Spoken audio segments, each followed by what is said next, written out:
estimação. Vamos lá, primeira pergunta. Qual é o nome do seu animal de estimação? Nina. Qual é a espécie ou a raça dele? York. O pelo da minha cachorra, que é a Nina, ele era bem grande. Mas tinha vários nó, aí a gente teve que tosar. 3. Qual é a idade da Nina? O ano e meio. Como você adquiriu? Como você ganhou a Nina, Pedro? Ó, pessoal, eu tinha outra cachorra. Mas quando a gente comprou aquela outra, ela veio com doença. E aí,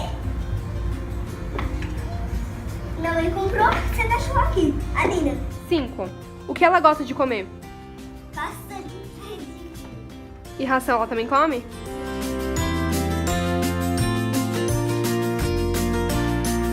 6. Há quanto tempo você tá com o seu animalzinho? Um ano. 7. O que ela faz de muito engraçado ou fofo? Pessoal, vamos mostrar. Nina! Nina! Ai, ai, ai, meu! 8. Como é a sua relação com o seu animalzinho? A Nina é muito carinhosa. Você se dá bem com a Nina? Sim, mais ou menos. 9. Situação engraçada que aconteceu entre vocês.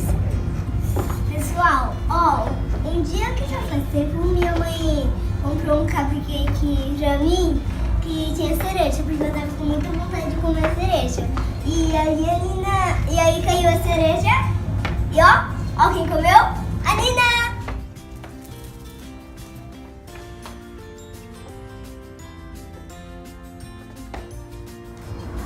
Gente, a Nina deu uma escapadinha no parque. Quer dizer...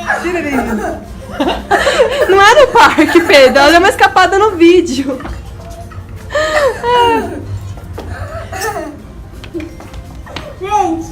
Gente, a Nina deu uma escapada. 10ª e última pergunta. Algum apelido, nome que você chama seu animalzinho? Sim. Preta. Pessoal, espero que vocês tenham gostado do vídeo.